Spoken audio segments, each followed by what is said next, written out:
Thank you for that. From the spiritual realm to the financial realm. Thank you very much for joining us on Rising Bharat. And I think I want to start with an anecdote that Emmanuel Macron shared last week at the AI Impact Summit, where he said in 2014, a tea seller in Mumbai did not have a bank account, did not have access to credit, but in just 10 years, because of the UPI revolution, he's now able to just use a scanner and accept payments. So he called it a transformational moment for India, something that no other country has been able to do in terms of giving a digital identity to 1.4 billion people. So I guess that's the biggest win as far as Rising Bharat is concerned. But with every technological advancement also come attached risks.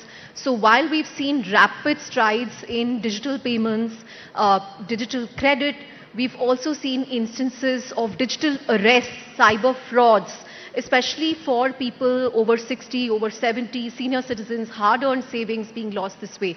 So today we will discuss how far we have come, but also what we should prepare for going forward, and we have the perfect blend for that.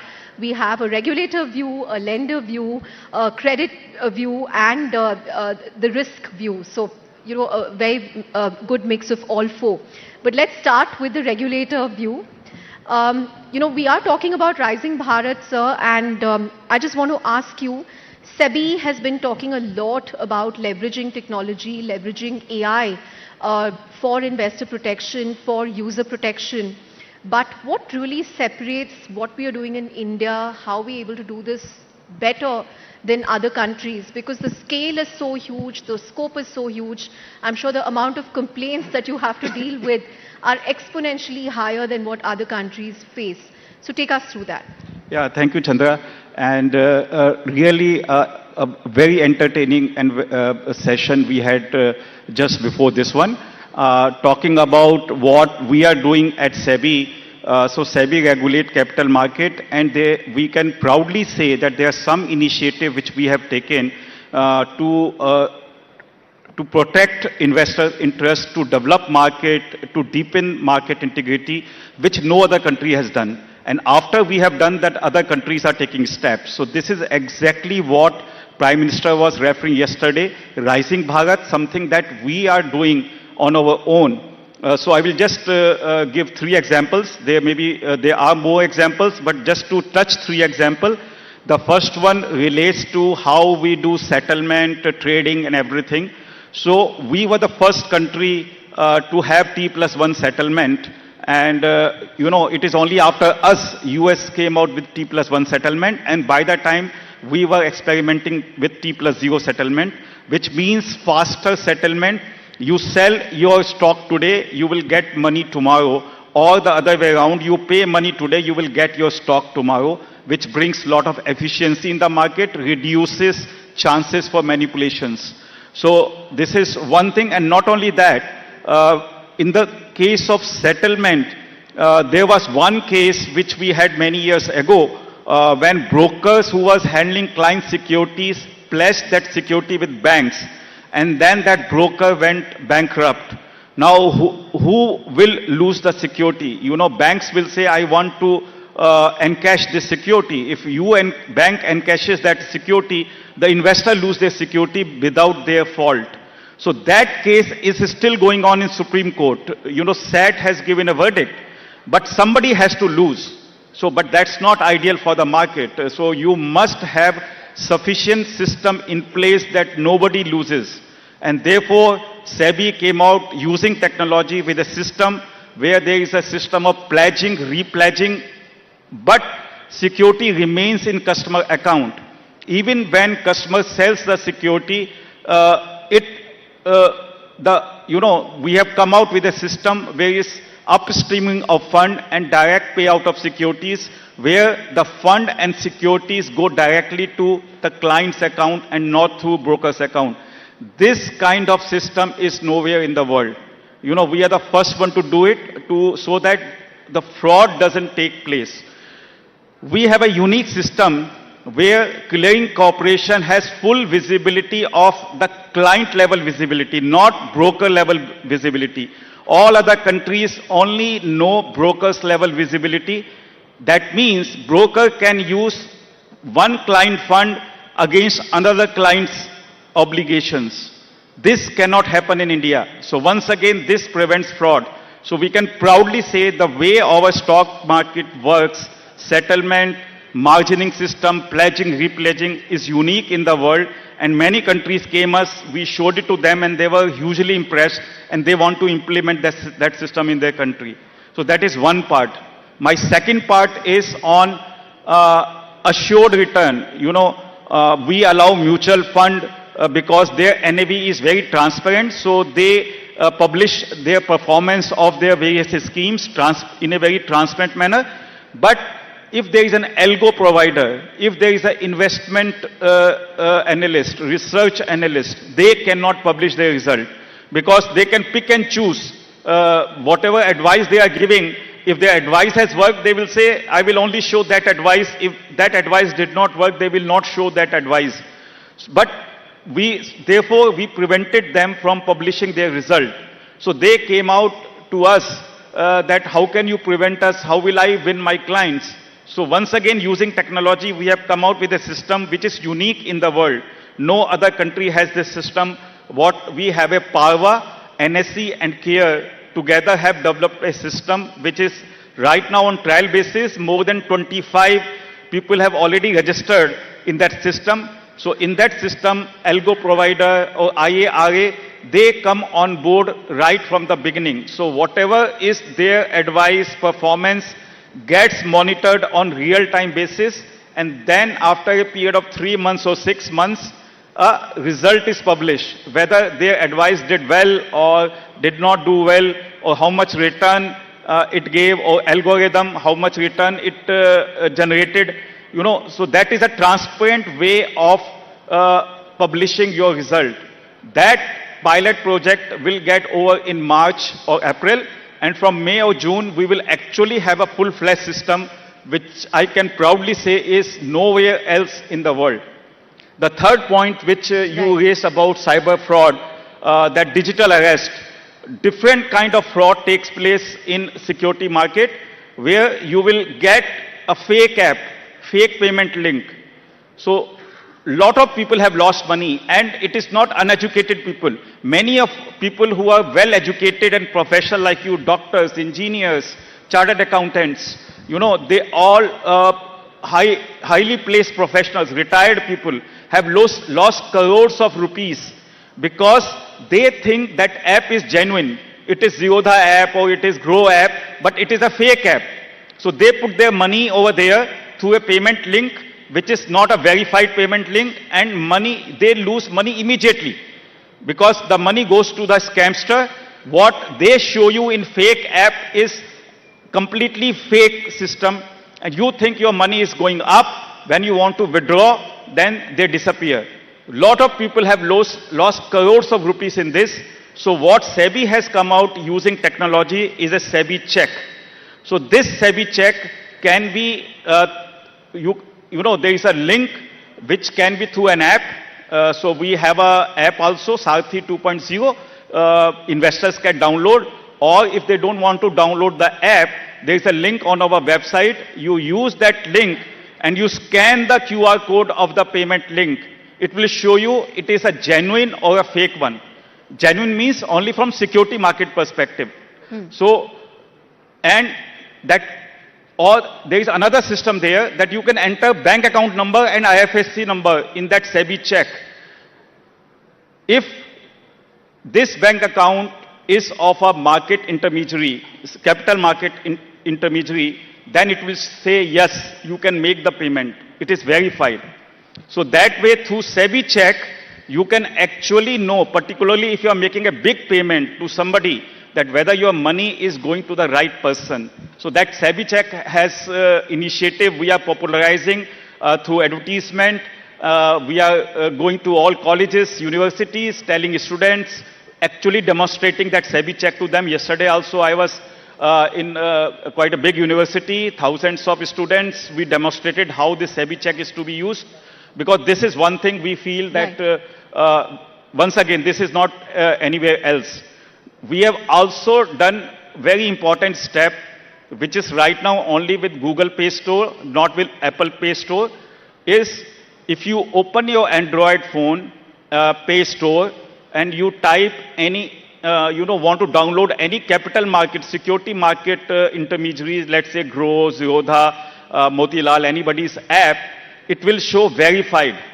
Now that verified tick is available only on those apps which have been verified by SEBI. Right. So that is a very important step which has been taken. We are very thankful to Google who has helped us in doing this. We are still negotiating with Apple because we want to tell them one simple thing. You know, in this digital world, there is a good use of technology and bad use of technology. It is important that all these people who are using technology for good should come together and pool their resources. Got it. That is how we convinced Google. Apple, we still have to work with them, but hopefully they will also come and it's this good that will you be, convinced Google, because I think 95% of India is on Android. Yeah. So Apple should come through hopefully soon as well. But just out of curiosity, through a show of hands, how many of you know people who have been victims of digital arrests? Okay, that's not a high number, but I think I don't know, I think I have at least come across many people, even doctors who have lost 15 lakhs, which is absolutely stunning. even crores. Okay, my friend lost 15 Yeah. lakhs, but yes, there have been people who've lost crores. How many of you have been subject to fake links or phishing links, like he said, fake payment links? Yeah, a lot of. Okay, but I think you've listed out some interesting steps, especially the verified one on Play Store is a good step, and the others as well. So hopefully people will become more aware of this. And Google told us that we have done it first time in India, now we are going to roll out in other countries. Great. So that's setting the benchmark for other countries. But moving on from the market side to the lending side, Hemant, and what separates PhonePe from others is, first of all, the scale of your platform. You have a dominant position when it comes to payments, but you're also a two-sided network with a consumer play, a merchant play, and there have been so many technological advances in the last 10 years that's also changed the way credit is done in India. You have flow-based lending now, which is taking off based on credit history of any small vendor. How has that changed things for you? The fact that you have your QR codes in so many different PIN codes across India, right from a Pani Puri vendor to a general merchant to a general store. How has that worked for you? So I think it's worked wonderfully well. So going with the theme Rising Bharat, right? One critical element of Rising Bharat is the credit to GDP ratio. Credit has to be something which is sustainable, which is compliant, but which is something which lays the foundation of the economic growth of the country. If you look at credit to GDP ratio for a country like India, it's right now at around 90%. China would be at around 120, 130%. The evolved economies would be at about 180, 190%. But within that, if you break this up, the credit to GDP ratio for the retail consumer segment is at 25%. Even below, the MSME segment is at 19%. But within that, the micro merchants. So today, where large amount of payment digitization has happened is with the micro merchants. And in the MSME space, micro merchants contribute to almost 95% in terms of count. There, the credit to GDP ratio is just 4%. So there's been a big gap in the entire credit adoption if you go across segments. And if we see what has happened in last 10 years, if I broadly divided in phases, I would say from 2015 to 2020 was the entire digitization phase, which led to a trust being built. Like sir was saying, the T+1 settlement, the flow of money, the fact that my money will come, the fact that if I make payment, it will get paid, the fact that I've given mandate, the entire trust got built on the digitization journey that we created. The entire ecosystem which jointly created on UPI, on GST, and a lot more other things. The second phase was around, the data and the formalization phase, which meant that people who were not in the formal digital ecosystem or who couldn't understand, or the ecosystem couldn't understand their credit standing and all. That formalization phase has come in, which has led to data understanding of structured data formats to be able to, figure out what is the credit standing, how to lend, and how to give money to people. And with such growth and this thing comes rightfully the regulatory intervention, because it brings in the right structure. So RBI has played a fantastic role in bringing out digital lending guidelines, which has helped, look at it in a very structured way. It has helped looking at ensuring the money goes in the customer's bank account. There's key fact statements, the privacy elements have got taken care of. Sorry, this context, given this context, right, the digitization, the formalization and the regulatory intervention is now poised for a fantastic growth, because when we see our two-sided networks, India is, while we are on in tier 1 city, but India, I would say, there's India and then there's Bharat 1, Bharat 2, Bharat 3, and which is... This is like how VCs like to divide it, like Yes. India 1, India 2, India Yes, 3. and in there, the micro merchant segment, which is essentially was on the fringe of the financial inclusion, never saw, intense amount of ability to access credit. And that is what we are trying to unlock, because with the QRs being there, there's an understanding of the business that the merchant is doing, there's understanding of the credit standing, and the digital payments have played a supporting role. Because, for example, what we do today is in terms of lending to small merchants through our partners is a daily repayment. A small kirana store, a small corner store doesn't have needs. So there is a concept of survival credit and growth credit. So medium and small enterprises would need growth credit, but 95% of MSME is survival credit, which means they need money to be able to run their business the next day, or the next month, or to be able to sustain festive period. So that is what we have led, unlocked, because with the flow-based lending, with the digital payments, which means there's mandates, UPI-based mandates where there is daily repayments, with the bureau guardrails improving, with the regulatory intervention coming in, which means that instead of a 45-day update or 30-day, it is now a weekly cycle with which, there is updates on the bureau. Customers have been able to understand what a credit score really means, why it is important. So there is element of, even in a tier 3, 4, 5 cities where the merchants or consumers who are taking loan realize that my credit score has to be good. That means I have to pay. I have to, and there is a, an issue resolution mechanism which has been put in place within 30 days. So there is so much of work that is happening that I think we are rightly poised.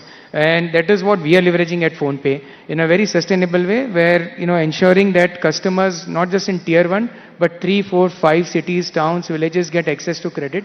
Likewise, merchants who were not being able to, in a very formal way, access credit, have a sustainable flow of credit because of the transactions, because of digitization, because of GST and account aggregator, which gives a way better view of the merchants to us now. Right.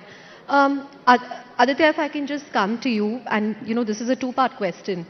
One segment of credit that was very buzzy a couple of years ago, till RBI came out with its digital lending guidelines, was the whole BNPL segment. What have we learned from that experience in terms of how credit is being underwritten for that segment? By BNPL, I mean the buy now, pay later loans that all of us would have seen on various apps. And secondly, we also talk about a thin credit file. So how can, transactions alone help us understand such customers better in terms of repayment guarantees? Hemant touched upon some parts of it, but if you can tell us. Sure, thanks. So coming to the first part, the BNPL or the low ticket PL, right? That was a rage, say, for 3-4 years. For the right reasons, RBI did come very strongly on it last 18 months. And these have become a lot more controlled now. And as a bureau, we feel that this is the right step because it has a direct effect on delinquency. We had seen that these low ticket loans, and when I say low ticket, let's take say 50,000, 0 to 50,000 as the bracket. In these low ticket loans, the delinquencies, which is 30 plus, you haven't paid more than 30 days, goes as high as 26%, which is an immensely high delinquency. Good delinquencies are 2 to 3%. So this used to go up to 26%. So this had a very vicious cycle because what lenders started doing is they started pricing in the delinquency. So the interest rates would also go up to say 40, 50%, which should be up to 10, 11%. The good news is that we see that stopped now. Right? Everybody has become very cautious in terms of this segment. The growth, the standard growth that we see in the low ticket PL or BNPL, that segment is around 15 to 20%, which was trending 40, 50% 2 to 3 years back. All the lenders have become very cautious not to breach the 15, 20% growth level. They have become very cautious on the ticket size. we have seen that there is a direct effect of the ticket size and delinquency. Again, 0 to 50,000 has a very high delinquency, but if we go to a loan above 1 lakh or 2 lakh, it becomes very secure, right? So there's a direct effect of the ticket size. So right now we see that the low ticket or the BNPL is much more controlled, and thanks to the RBI and thanks to the lenders for making that happen. Coming to the second part of your question, so there are 3 parts to a credit journey, right? One is NTC, new to credit. There the lenders look at various other parameters like maybe your telco usage, your utility usage, your cohort in the bureau. So that is the new to credit. In India, just to give you a number, we have about 300 to 350 million bureau active, which is obviously one of the largest in the world. A UK would be 30 million, so we'll be about 10x the size of any other developed country. But a thin file comes after new to credit, which is, again, a rule of thumb is that bureau presence of just 6 months, or you just have one small loan. The good part of a thin file is that it starts the credit journey, right? And there are also ways to underwrite thin files. Things like gold loan, two-wheeler, MFI are the ones where the thin file becomes the most. So that is also very closely tracked. And lastly, I'll come to one last point, as Hemant spoke about the micro. I think to make India credit-worthy, the micro, which is 95% in size, but only 4% in terms of the volume of the loans, have to grow. The second thing we all have to grow is the MFI, which is the microfinance. Microfinance is an average household income of 3 lakhs per year, so absolute bottom of the pyramid. And there is about more than 8 crore bureau presence of MFI customers. And I think that's a very good sign as well for credit inclusion. Wow, that's an amazing statistic. 95% in terms of size, but only 4% in terms of credit, the micro market. So you actually have a very large market to go after, Hemant. But Ashok, IDFI plays a very important role in the whole digital KYC, background verification space. And I want to understand, is AI helping you or harming you? Because it's become significantly easier to create fake profiles which look extremely original. So has it made your work tougher or easier? So I think fraud keeps me up all night, right? And in terms of scams, just a broad number. And it gets more and more inventive, right? If you seem Jamtara. Yeah, and I'm the one guy who's looking forward to fraud, right? Everybody else is like, hey, we need fraud to stop. These guys will not be so happy about that. I'm like, yeah, if fraud goes up, my business goes up, right? Probably I'm the only guy who's excited about it. But anyway, but the SEBI person is not too happy. We lost about 34,000 crores approximately to scams last year, reported. Unreported, unofficial estimates is probably 34,000 crores. That's right. That's reported. Insane. Okay. That is cybercrime reported, RBI reported. All regulators reported put together is about 34,000 crores. More than likely, because unreported, that is, most people don't come and report. The likely number is probably about 80 or 1,000 crores, which is a $10 billion fraud market, right? This was about just a couple of years back, reported used to be, not a couple of years, 5 years back, reported used to be about 3,000, 4,000 crores. I think you would also remember that those days, it's gone up 10x, right? So the fraud scams That's why you have seem very happy. It's gone up 10x. I'm very happy. Yeah, okay. Fraud scams money lost to scams has gone up faster than Elon Musk's net worth.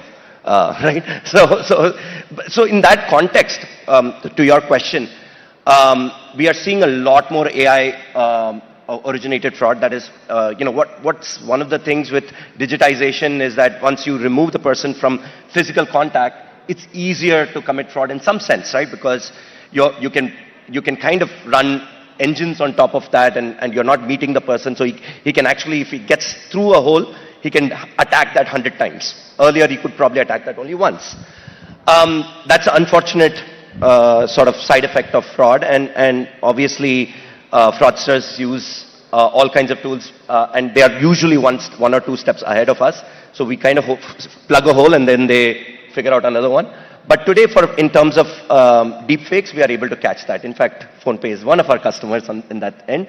We can catch deepfakes today. Pretty much, if you use the ID5 platform, or for that matter, a lot of my competition platform, that's a plugged hole. Where we are not able to plug is see, on the digital KYC side, I think we have pretty good technology to solve for that. On the physical side, there's still a lot of loopholes, right? Because you're physically carrying documents. Only about 20%, between maybe PhonePe might be in the higher end of that spectrum, but most banks, only about 20% of the journeys are digitized, which means what happens in the physical side? How are you getting your SIM cards, for example? These are your holes that need to be plugged, and there has to be a common layer, in my opinion, across all regulated entities to follow a standard model for catching KYC fraudsters, largely because if they once they enter the system, they can do a lot of havoc, right? I don't think there's unified KYC norms across regulators, unfortunately, today. No, there's CKYC, KI is there. Yeah, but if you look at the submission norms for example, telecom, TRAI is different from RBI. No, that's right. But I think that is now going to be harmonized. That's what there are two stages of KYC. First stage only asks you identity and address, and the second stage asks you customer due diligence. So customer due diligence will differ from a service entity. That will differ. And that's my point. Yeah. Is that if your norms on the banking norms is higher than telecom, right, and the telecom guys are allowing people through, then you have a SIM card with a number. You can do anything today, and then open a bank account right after because you'll rely on a CKYC submission which the telcos did, which is a weaker submission in general. Then your whole system is actually is broken to some extent. Right. Last 3 minutes. So I'm just going to ask each of you, what is the one thing that you do to ensure that you're safe digitally, or what's the one or two checks that you do? I think Mr. Varshney started with a couple of things that SEBI has done, but Hemant, as someone who is, I would say, very tech savvy, part of a large digital platform, what's the one or two things, tips or tricks that you would like to share with this audience?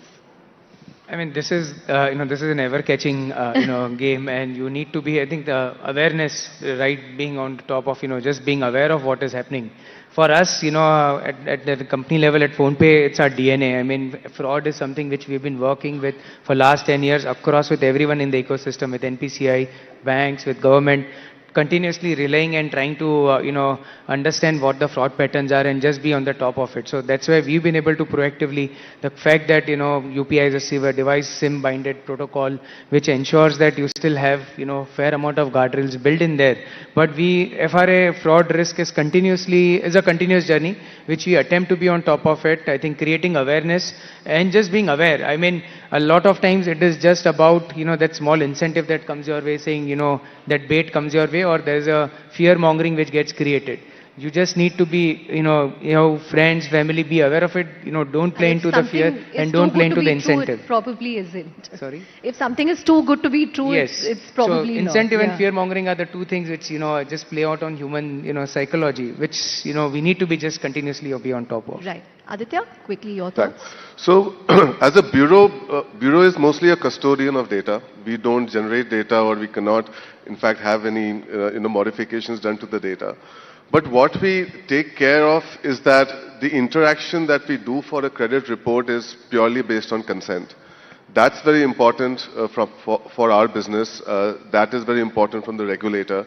So whatever journey that you have from a credit perspective, that has to follow a very, very strong consent mechanism. There are many built-in checks within the consent mechanism. For example, there is no perennial kind of consent. Every 6 months, a fresh consent has to be taken. So that is the guardrail that we work on very strongly.